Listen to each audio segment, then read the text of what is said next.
Our next speaker is somebody who has already been introduced by her spouse earlier.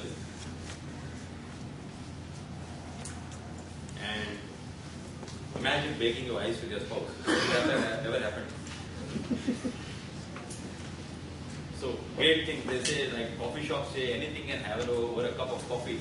And the great things, we've had people propose in their icebreakers to people in Toastmasters. Have you heard that? So the next speaker is works as a freelance consultant with Hindustan HUL on a global supply chain. He's a computer science engineer and 5 years of work experience. And she wrote in capital letters, she lives with her husband.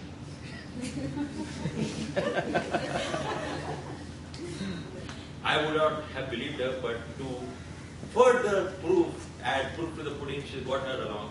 She got him along today, so that you have no doubts that yeah, she is living with him. She's going to start her journey today, knowing that execution is guts to initiate and only take it to its completion. For her, life is as it is. Please welcome Priya Agarwal, live as it is. Thank you, Toastmaster, of the day, fellow Toastmasters, host from CMC, and everyone present here, for giving me this opportunity really to present to you a glimpse into my life as it is. That rainy August afternoon, in the city of Bhagalpur, Bihar, in a palatial house, a baby girl was born to a middle-class couple. The same house where the new mom had spent her growing up years. The only interesting part of this birth was that it was really difficult for the mom because the child had turned upside down. And to complicate things further, she was the 4th girl child in the family, a disappointment to the grandparents. Yes, my dear friends, I came into this world as probably an unwanted child. But it wasn't that difficult as I moved on, as I lived further. My childhood was not rosy, but it wasn't really rough. Being among the youngest in the family, I had a real advantage of 3 extra moms and being doted upon and cared for by everyone in the family. Including my younger brother, we were 7 members in the family, and as it is with large families, there was a lot of sharing and caring going around the household. Decision making, however, was central. Everyone had a say, but the decision criteria were predefined. It was household economy in one place and the best interest of everyone concerned. Looking back, in fact, those were the first lessons I got in democracy and decision making. Economy of limited nature of resources, etc. Good governance ensured that we never faced politics in the house. Governance, which was the forte of my mom, and she was an adroit, well-fed insurer of the family. She ensured that that fine balance between desires and needs of the members were met with the available resources to the family. Once in a while, things got escalated to bring in the man of the house, my dad, who would put conclusive settlement to matters. And matters there were many. In fact, among the youngest of the family, me and my brother. The elder ones had learned early to sacrifice in the interest of nurturing the young. I was a good student. In fact, I was too good, actually. Standing on top 5 in my class throughout my schooling years.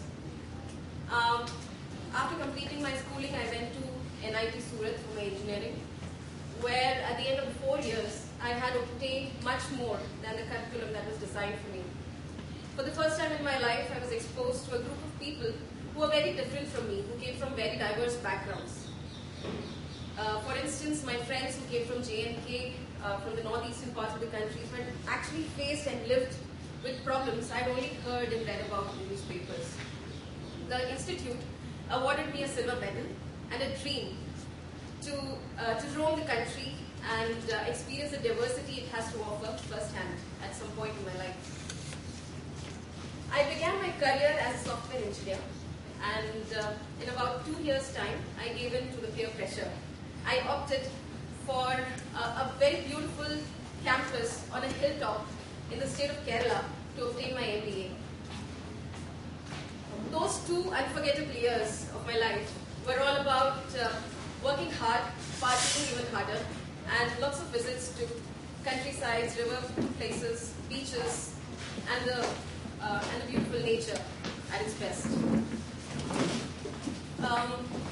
This was my first exposure to life in a hostel, and friendly bonds were very quickly formed over the usual tea and Maggie, looking down on the clouds and the lush green valley that the campus had. Also, how can I forget? One more thing which I got from my institute was my husband, my friend, my advisor, my partner. It's been a year into our marriage, and we are having the time of our lives. We are very different individuals, but one passion we share is traveling. In fact, the high point in our lives was when we spent 10 days in a beautiful foreign country of Spain in the winters of November 2011. We have since made a lot of different trips and tours, and we are enjoying, splurging, exploring all the innumerable wonders that the earth has to offer to us. Well, as I realized later, the end of my MBA was also an end to my easygoing life. As I got back in the rat race, it was a bit of hiccups, a few disappointments. I made a few jumps, leaps even, and for now I have made peace with my career as an individual consultant with Hindustan Unilever, working on a supply chain project with them. Work is all about bringing structure to the project, making presentations, delivering them, playing with Excel sheets, and making a lot of phone calls. My desire to learn and grow has brought me here to the Toastmasters, and I'm hoping I would achieve my goal to become an effective communicator, just as it has helped many others before me. If there was one thing I would want to change about my life, it would probably be the fact that I came out upside down. Apart from that, I'm pretty happy and proud of my life as it is. Thank you. Toastmasters to give a standing ovation to the first time speakers, and may I request to both the speakers, Rizwan and Priya, to take a standing ovation.